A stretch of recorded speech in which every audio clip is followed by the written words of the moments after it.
The silence in that conference room was so thick you could cut it with a knife. 85 employees sat frozen as Robert Kellerman, our CEO, slammed his fist on the glass table. Even the usual keyboard tappers and pen clickers went dead quiet. Every breath felt like it echoed off the walls. "Stand up right now and apologize to my son for your incompetence, or clean out your desk," Robert announced, his voice bouncing around our company's main conference hall. His son, Brandon, hired 10 months ago and mysteriously promoted to senior project manager just last week, sat there with this smug little smile. I was nervous as hell as 85 pairs of eyes turned to me. I'm Rick Patterson, by the way. 52 years old, been in cybersecurity for 20 years total, 12 in the Army, then 8 in the private sector.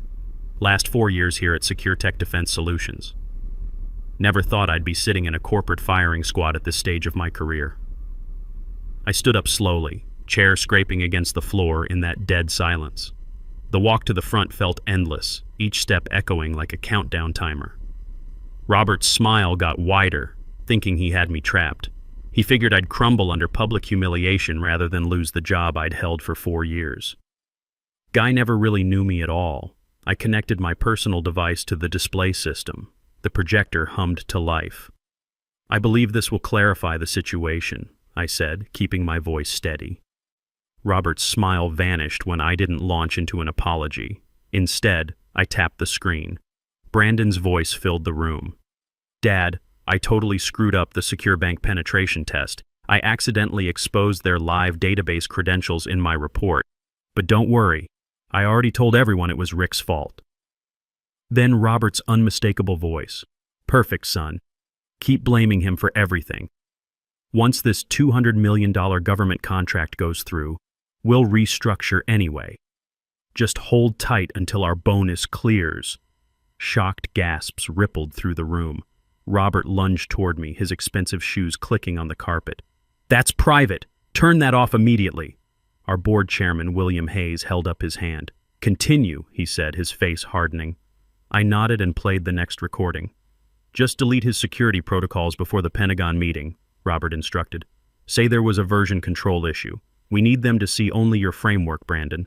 "But what if they ask technical questions I can't answer?" Brandon whined. "Then you look at Rick and say, 'Perhaps you can explain why your system failed these basic tests.' Make him look incompetent." With each new recording, Robert's face lost color. Brandon sank lower in his seat, no longer smirking. Hayes stood slowly. "How long has this been happening?" I met his eyes directly. "Since Brandon was hired. I have time-stamped copies of my original security protocols alongside the altered versions he submitted under his name. This isn't just about me. I've spoken with 3 former employees who experienced similar treatment before being forced out." The room stayed absolutely still as I disconnected my device and returned to my seat. Robert stood frozen at the front, mouth opening and closing without sound, but I knew this was far from over. The real battle was just beginning. "Look, let me back up and tell you how this nightmare started. Until 10 months ago, I was the go-to guy for cybersecurity here at Secure Tech. Spent 20 years building my reputation through solid work and battle-tested security frameworks. My colleagues respected me. Upper management consulted me. Government clients specifically requested me for their projects. Then Robert hired his son, Brandon. I remember Brandon's first day. Designer suit, expensive watch, introduced himself by announcing he'd graduated from Stanford with an MBA. Later, I found out he'd barely passed and been on academic probation twice for cheating. Should have seen that red flag coming. "Rick, you'll be mentoring Brandon," Robert announced during a department meeting 3 days after Brandon started. "Show him everything you know about our security protocols." I noticed several colleagues exchanging glances. Everyone understood what mentoring the boss's son meant. Babysitting an entitled kid while maintaining my full workload. Been there, done that in the Army with generals' sons. That afternoon, Brandon sat beside my desk, scrolling through his phone while I explained our penetration testing procedures. "This is so boring," he sighed after 10 minutes. "Can't you just give me the executive summary?" "Understanding the methodology is crucial," I explained. "Otherwise, you can't identify real vulnerabilities when you're in the field." "Otherwise what? My dad runs this company. I don't need to understand every technical detail." Yeah, I should have seen it coming right then, but I still believed in merit and hard work. Still believed the system would reward competence. What a fool I was. The first project I assigned Brandon was straightforward. conduct a basic security audit on our internal email system.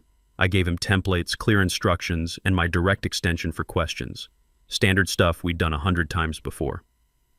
3 days later at the department review, Brandon presented a completely different analysis than what I'd requested. The audit was superficial, missing critical vulnerabilities, and several conclusions contradicted our established security standards. When Hayes asked about the discrepancies, Brandon turned to me with wide eyes. "Rick told me to do it this way. I was just following his instructions." Every eye in the room turned to me. "That's not correct," I said carefully. "The instructions I provided were standard protocol for—" "Are you calling my son a liar?" Robert interrupted, his voice dangerously quiet. "Here's the thing. In the military, you learn to recognize an ambush when you see one. This was textbook. But I was caught in civilian territory with civilian rules. The meeting continued with me trying to salvage the presentation while defending my reputation. Afterward, Robert pulled me into his office. Guy had this corner office with floor-to-ceiling windows, probably cost more than my annual salary to furnish. "If you can't work effectively with Brandon, maybe we need to reevaluate your position," he said, examining his nails like he was bored. "He's new and learning. You're supposedly experienced. Any failures reflect more poorly on you than him." That was just the beginning. Over the next few months, Brandon took credit for my successful work while blaming me for his mistakes. Security protocols I developed were mysteriously altered before reaching government clients. Client emails I sent were intercepted and modified. My performance reviews went from excellent to mediocre practically overnight. Colleagues who had once sought my technical advice now avoided me in the hallways. 20 years of building my career was dissolving before my eyes, and there wasn't a damn thing I could do about it through normal channels. The breaking point came during preparations for the Pentagon cybersecurity contract, the biggest deal our company had pursued, $200 million over 5 years to secure critical defense infrastructure across 15 military installations. I spent weeks developing comprehensive security frameworks, analyzing threat vectors, and creating detailed implementation strategies. Brandon contributed nothing except complaints about the long hours and questions about whether we really needed all this security stuff. The night before our presentation to the Pentagon Review Board, I stayed late finalizing my protocols. The office was nearly empty when I heard voices from the break room. In the Army, you learn to move quietly and listen carefully. Old habits. "Dad, I'm worried about tomorrow. Rick's security framework is really complex. What if they ask me technical questions about penetration testing?" I froze outside the door. Brandon's voice had that whiny quality it got when he was stressed. "Don't worry, son," Robert replied. "I've already spoken to Hayes about your concerns regarding Rick's work. I suggested you present an alternative framework, which I'll help you create tonight. We'll let the Pentagon decide which approach is better, but his protocols are actually solid. I ran them through the testing suite. Security can be implemented many ways. We'll just frame his as unnecessarily paranoid and expensive. Trust me, by next month you'll be leading that department and Rick will be looking for a new job." I backed away silently, mind racing. Everything suddenly made sense. The altered reports, the missing emails, the whisper campaign against me. This wasn't incompetence or office politics. This was a coordinated operation to destroy my career. That night, I made a decision. Time to go operational. I would document everything, started keeping my phone nearby during meetings and saving every version of my work, with digital timestamps. Not for revenge, for survival. The next day, I watched in silent fury as Brandon presented his alternative security framework to the Pentagon board. It was an almost exact copy of my work from 8 months earlier, but with the encryption standards weakened and the monitoring protocols simplified. Basically, he'd taken a bulletproof vest and removed half the Kevlar. "I'm concerned about the overly complex approach Rick prepared," Brandon said, flashing a worried look at the board members. "It's unnecessarily paranoid and could slow down critical operations. My framework maintains security while improving efficiency." I waited for someone to recognize my previous work, but no one did. Or if they did, they said nothing. Military guys on the board should have caught the technical flaws, but they were focused on cost projections. After the meeting, Hayes called me into his office. "Rick, I'm concerned about your recent work. Brandon's framework seems much more practical for our operational needs." "Sir, the framework he presented Uses outdated encryption that's vulnerable to standard penetration tools. Any halfway decent hacker could. Are you suggesting you understand Pentagon requirements better than our senior project manager? He interrupted, nodding toward Brandon's newly assigned title on the org chart behind his desk. I stared at that chart. Senior project manager. Brandon had been with the company less than 11 months and contributed exactly nothing of value. Meanwhile, guys with security clearances and 15-plus years experience were still stuck in analyst positions. No, sir, I finally managed. I'll review my approach. Good. We need team players here, Rick, especially with the contract evaluation phase coming up. For the next 2 weeks, I gathered evidence like I was building an intelligence file. Recovered original emails from server backups, compared document versions with their altered counterparts, recorded conversations when legally permissible, checked state laws first, naturally, reached out to former employees who'd left under similar circumstances. What I discovered was worse than I'd imagined. This wasn't just about Brandon. Robert had been systematically pushing out talented employees who might threaten his position or refuse to play along with his schemes. He'd built loyalty through fear and favoritism, not respect. Classic authoritarian playbook. 3 former employees confirmed the pattern. Sarah Martinez, former network security specialist, forced out after refusing to sign off on substandard firewall configurations. Mike Rodriguez, former penetration tester, pushed out after questioning inflated billing hours to government clients. Jennifer Walsh, former compliance officer, restructured out after raising concerns about documentation irregularities.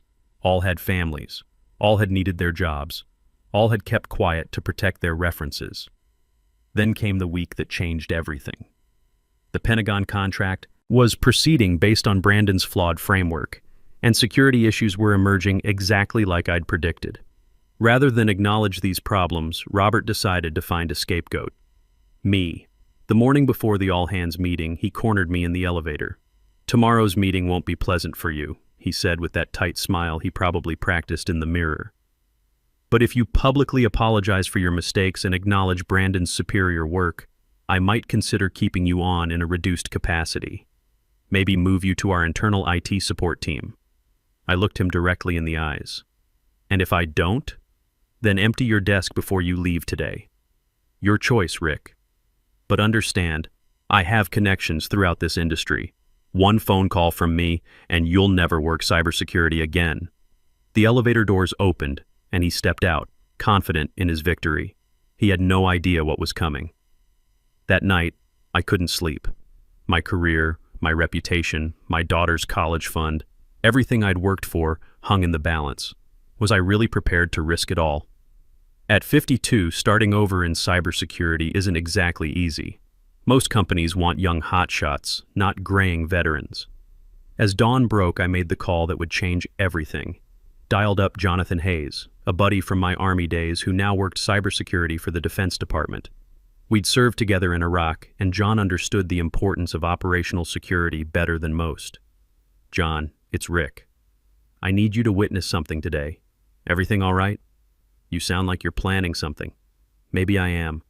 Can you meet me for coffee before work?" We met at a diner near the office. I showed him the recordings, the altered documents, the pattern of sabotage. John listened without interruption, occasionally taking notes in that careful way intelligence guys do. When I finished, he closed his notebook. "Why come to me instead of your board directly? Because Hayes has been dismissing concerns about Robert for months. You're the only person with enough pull who might actually care about what's happening to a Pentagon contract." He nodded slowly. "What do you need?" "Attend today's meeting. Witness what happens. Then decide if this company should be trusted with national security." John checked his watch. "I'll make some calls. But Rick, once this ball starts rolling, there's no stopping it. You sure you want to go down this road? Already too far down to turn back." I arrived at the office an hour before the meeting. As I walked through the lobby, I noticed unfamiliar faces in suits speaking quietly with Hayes in his office. The conversation looked serious, a lot of hand gestures and document passing. My desk phone rang. "Rick, come to my office now." Hayes' voice was clipped. Walking across that floor felt like crossing a minefield. Every eye tracked my movement, speculation rippling through the department. They all expected today to be my last day. Hell, maybe they were right. Hayes wasn't alone when I entered. Two Pentagon officials in dress blues and a woman I didn't recognize sat with him. John was nowhere to be seen, but I caught his reflection in the window, standing in the hallway, observing. "Close the door," Hayes said. I did, fighting to keep my breathing steady. "These are serious accusations you've made," he began, tapping a folder on his desk. "Robert's been with this company for 14 years and generated significant growth." "Yes," I agreed, "by taking credit for other people's work and eliminating anyone who threatens his position." The unknown woman leaned forward. "I'm Patricia Wells from DoD Inspector General. We've reviewed the materials you provided to Mr. Hayes. While recordings made without consent can be legally problematic, the documentation of altered security protocols presents a pattern we cannot ignore." Here it comes, I thought. They're going to protect Robert and throw me under the bus. "However," Patricia continued, "the testimonies from former employees and the compromised Pentagon framework present a national security concern that supersedes internal company politics." Hayes sighed heavily. "We're in a difficult position. The Pentagon contract is proceeding based on security protocols that may be fundamentally flawed." "They are," I confirmed. "But there's still time to implement proper security if we act quickly." The Pentagon officials exchanged glances. "The all-hands meeting begins in 20 minutes. Robert expects to publicly discipline you, after which he'll announce Brandon's promotion to department director." "And now?" I asked. "Now we want to see exactly how far they'll go," Hayes said. "You'll attend the meeting as planned. Let Robert make his accusations. Respond as you see fit. You're using me as bait. We're giving you the opportunity to defend yourself publicly," the Pentagon official corrected, "something you've earned through 12 years of military service." As they laid out the plan, I realized I was walking into a coordinated operation. If Robert felt threatened, no telling what he might do or say. My evidence might not be enough. My career might still end today, but at least I'd go down swinging. The main hall filled quickly as employees filed in for the mandatory all-hands meeting. I took a seat near the back, ignoring whispers and sidelong glances. Brandon sat with the executive team at the front, posture radiating confidence. Kid had no idea what was about to hit him.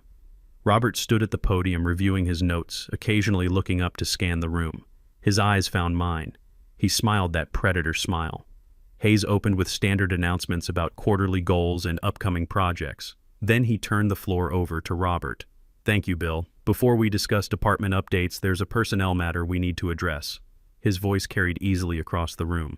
"Over the past several months, we've experienced concerning issues with security work coming from our cybersecurity team, specifically work overseen by Rick Patterson."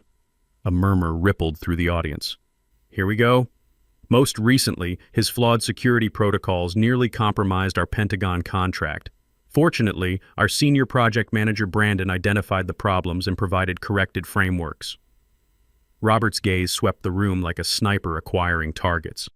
"This pattern of undermining company initiatives cannot continue. Rick, please stand." And there it was. The moment everything had led to. I rose slowly, aware of every eye turning to me. In the Army, we called this contact. The moment when planning meets reality and everything goes to hell. "Accountability is a core value at this company," Robert continued. "We all make mistakes, but refusing to acknowledge them is unacceptable." I walked to the front of the room, connected my device to the display system, and looked Robert straight in the eye. "You're absolutely right about accountability," I said. "So let's talk about what really happened." That's when I hit play. Brandon's voice filled the room crystal clear. "Dad, I totally screwed up the secure bank penetration test. I accidentally exposed their live database credentials in my report. But don't worry, I already told everyone it was Rick's fault." Then Robert's unmistakable voice. "Perfect, son. Keep blaming him for everything. Once this $200 million government contract goes through, we'll restructure anyway. Just hold tight until our bonus clears." The silence was deafening. You could have heard a pin drop. Then the shocked gasps started rippling through the room like a wave. Robert lunged toward me, his face red as a lobster. "That's private. Turn that off immediately." Hayes held up his hand. "Continue." I played the next recording. "Just delete his security protocols before the Pentagon meeting," Robert instructed. "Say there was a version control issue.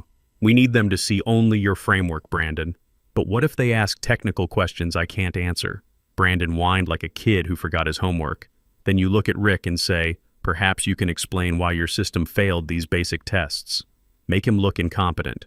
With each new recording, Robert's face lost more color. Brandon sank lower in his seat, no longer smirking. Kid looked like he wanted to crawl under the table. "You'll never work in this industry again," Robert shouted, completely losing it. "Do you know who my contacts are? Who I play golf with? You're finished." "That's enough," interrupted a voice from the back. Every head turned as John walked forward, accompanied by the Pentagon officials I'd met that morning. "This meeting was supposed to be internal," Robert sputtered. "I invited them," Hayes said coldly, "after receiving concerning information yesterday." Robert's face went white as he realized he'd walked straight into an ambush. He turned to Brandon, who looked equally panicked. "This is a misunderstanding," Robert insisted, his voice getting higher. "Those recordings are taken out of context. Rick's been underperforming for months. Ask anyone in his department." "Actually," said a quiet voice from the third row, "that's not true."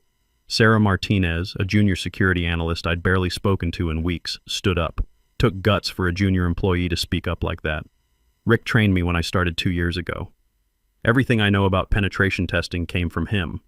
But 3 months ago, Robert told me to simplify Rick's security protocols to make them more user-friendly. When I refused, I was removed from the Pentagon team.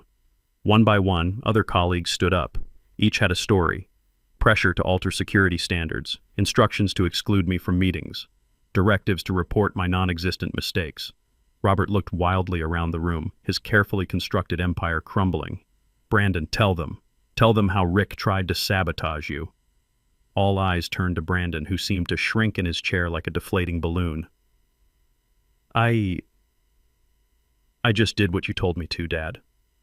The Pentagon representatives moved forward.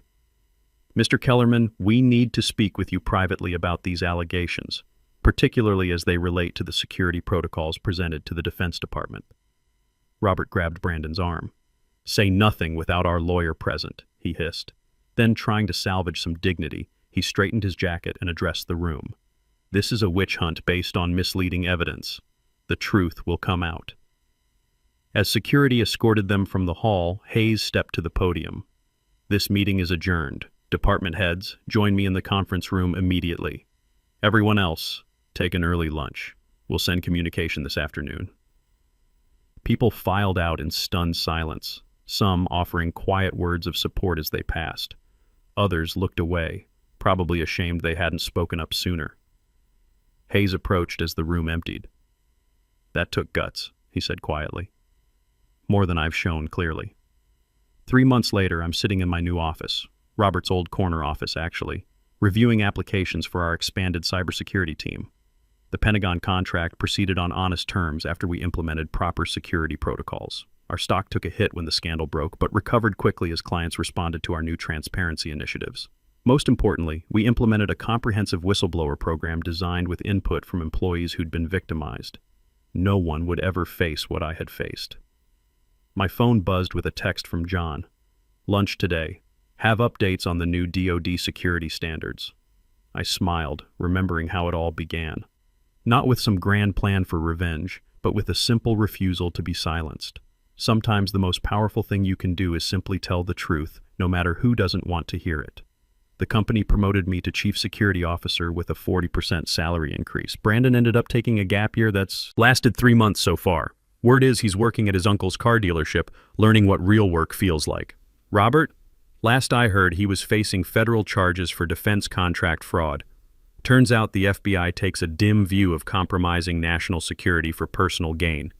But here's the thing that really matters. My daughter Emily called last week. She's a junior at State studying cybersecurity, inspired by watching her old man fight the good fight. "Dad," she said, "I want to work somewhere that values integrity like your company does now. That's worth more than any promotion or salary increase. Building something better for the next generation, making sure they don't have to fight the same battles we did." If this story resonates with you, remember this. Sometimes standing up for what's right is the only choice that lets you sleep at night. And sometimes, just sometimes, the good guys actually win. You don't have to be a hero to do the right thing. You just have to refuse to be part of the problem. That's how you change the game.